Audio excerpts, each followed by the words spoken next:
Kuma masu daraja masu albarka kamar yadda kuka sani muna ga wannan masallaci mai tarin albarka wato masu da sa da sahaba kwanta gura purposely domin karatun ainihin wato littattafai na ilimi.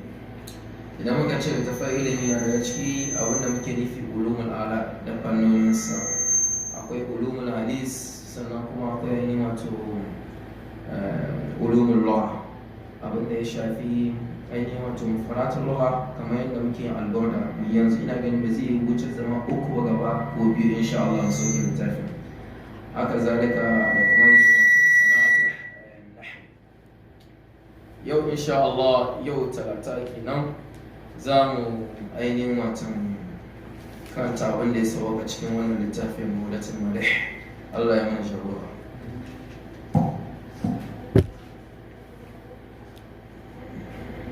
نعم معنى كتوى شاك السلاح له سيما تميز والغرد يمتاز بالسيما من السلام. شاك السلاح واتو أين واتو من كفافا أين واتو مكامين لهم غريس أكوي سيما سنة واتو علامة سابقين تميز ودكي تتنشيسو take babbance su kamar yadda dai walwardu ainihin wato turare na alwardu yamtazu yana ainihin wato bambantuwa da sima da alamomin shi min salami daga ban ainihin wato turaren as-salami. Shi turaren as-salami ainihin wato turare ne wanda faranshi ke dauke da kaya, shi kuma wancan alwardu ba haka yake ba, to kanshin nasu ba ɗaya ba. Su sabai su ne bangaren alwardu, su kuma ainihin wato abokanan gauzawan su kafin kenan su ne ainihin wato assalam. Kun bayyanta yawa tudi ilaika riyahun nasr nashmatuhum. Tudi ilaika riyahun nasr shine fa'ilin anan, wato kamshin ko kuma ainihin wato iskan nasara shine riyahun nasr. Iskan nasara tudi ilaika suna ainihin wato kyauta zuwa gare ka nashatun wannan kanshin nasu. Wa tahsibu da haka sai kai tsammanin cewa az-zahra shi ainihin wato turare fil akmami yana cikin ainihin wato kusfansa ne kulla kami kamar yadda kowane jarumi shine alkami, kami shine ainihin wato jarumi ne yana cikin ainihin wato shi ma kusfansa ne kamar yadda kowane turare kowane ainihin wato azhar ainihin wato iccen fure na azhar tana cikin ainihin wato kusurman da aka kowane ainihin wato jarumi daga cikinsu. Ka annan fi zuhurar khailin nabtu raban, ka annan kai ka ce su sabai ruwanan laye alayhi zuhurar khaili wato suna kan ainihin watan ababen hawansu ne na dawaki nabtu raban.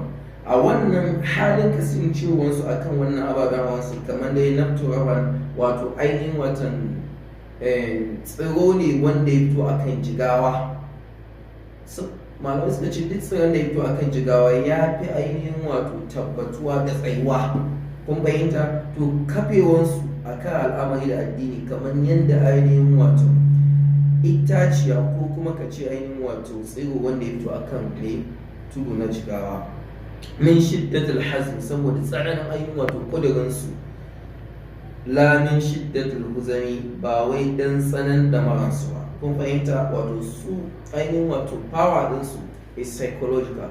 Power ɗinsu abu ne wanda yake tafiya da zuciya, kuma kamar yadda ka sani a yau duk abin da za a alankanta maka shi da tabbas sai a ce zuciya ne ke yi ba gangan jiki ba. Darat qulubul ila min basiyan faqan, wato qulubul ila shine fa'ili anan, zukatan makaya ɗara ta tashi farakan tana mai jin tsoro. Farak kalmar nan mun yi shi a cikin ashimai ko da ku farakan, kuma a cikin ma ya da wannan ma'anar na tsoro. Wannan walala kawai ma ya zama tambaya hadisin da ya zo a can a cikin ashimai in ka kawo sai a baka wannan aqidatul tauhid da zan fara insha Allah. Ga ta nan gaba. wa in ma sanadin wa in ma matanan da wanda kawo tamam. in ka kawo sanadi ka isar, in kawo matanan ka isar. mustamli akwai bayani mai ka bawa hinci albani layin kunya hadisi mafi jawab. Allah ya samu dace. sai mala yake cewa kuma don haka ka ga amfanin littafin lugar gina yanzu ka gana farq da ka yi a can shima yanzu ga shi to kaga za ka samu ta haƙiƙi a kai yanzu duk sanda ka cika wani shi cikin littafai za ka samu matsayin da za ka ba shi. fama tufarriku fama aka ne fama tufarriku bainal bahmi wal buhami, don haka ba ka ma iya bambanta tsakanin ƙananan bishiya da ainihin wato manya-manyan bishiya wato jarumai kenan daga cikinsu. wa man takun bi rasulillahi nasbutu, duk wanda takun ainihin wato ya kasance gare shi bi rasulillahi nasbutu shine fa'ili da anan. wa man takun, duk wanda ta kasance nasbutu taimakonsa bi rasulillahi ga maki sallallahu alaihi wasallam ya kasance, to in talqahu, in ka haɗu da shi, ko in talfahu asadu, idan ainihin watan zaki ya haɗu da shi fi ajamiya a cikin ainihin watan bigiranta, ko kuma ka ce sahara mai girma, idan ya haɗu da zaki a wannan bigiran ta jimi wato za ta nisanta daga barin shi. duk wanda ya kasance shi kowane lokaci taimakon addini maki sallallahu alaihi wasallam, to duk wani masharanci duk yadda ya kai billahi la ilaha illa huwa sai ya ga bayan shi, ba zai taba kayar da shi ba rayuwa ba, wallahi sai ya rushe. shine ma'anar tajmi, wato za ta nisanta daga barin shi. walan tara min walihin ghayra muntasir, walan ta fawfaw baka taba gani ba kuma ba za ka gani ba. walan tara baka ga ba min waliyin wani ainihin wato mataimaki na ainihin wato addinin maiki sallallahu alaihi wasallam gaya mutasan face ana taimakonsa bihi da shi. wala min aduwin, haka zalika ba za ka ga ainihin wato wani makiyi ba wanda ke neman wuguza addinin maiki sallallahu alaihi wasallam gaya mufasami face ka ga wanda zai ainihin wato sare mai wuya, wato dole sai rayuwa ta mai kulli in dai wanda da addini zai. ahalla ummatuhu fi hizbi millati, ko ahalla ummatuhu, al'ummarsa ahalla ya saukar da al'ummarsa, ahalla ummatu ya saukar da al'ummata fi hizbi millati a cikin kiyayewan addininsa. kallai kamar dai ainihin wato kace zaki ne halla wanda ya sauka fil ajami a cikin bigiransa matattaransa ma'al ashbari tare da 'ya'yansa. kam so da yawa sai ka ce kalmatin lahi, wato kalmomin Allah jaddala ta ga rinjayar da min jadalin na wani mai husuma da ita ne jayayya da ita. so da yawa za ka ga yahudawa kafirai da sauran kungin zindikai wanda za su tunkara alkur'ani sai ga alkur'ani ya rinjaye su sakamakon karfin mu'ujizar da ke cikin alkur'ani da kuma gaskiyan da ya kunsa daga ta kowane fuska daga cikin fuskokin alkur'ani. haka za ka fassara shi. kan so da yawa kalimatin lahi, kalmomin Allah, ƙur'ani kenan ko jaddala ta jinya jayar da min jadalin wani mai jayayya da ita, wani mai ainihin wato ƙoƙarin ya yi faɗa da ita, sai ga ta zo ta ci jaye shi.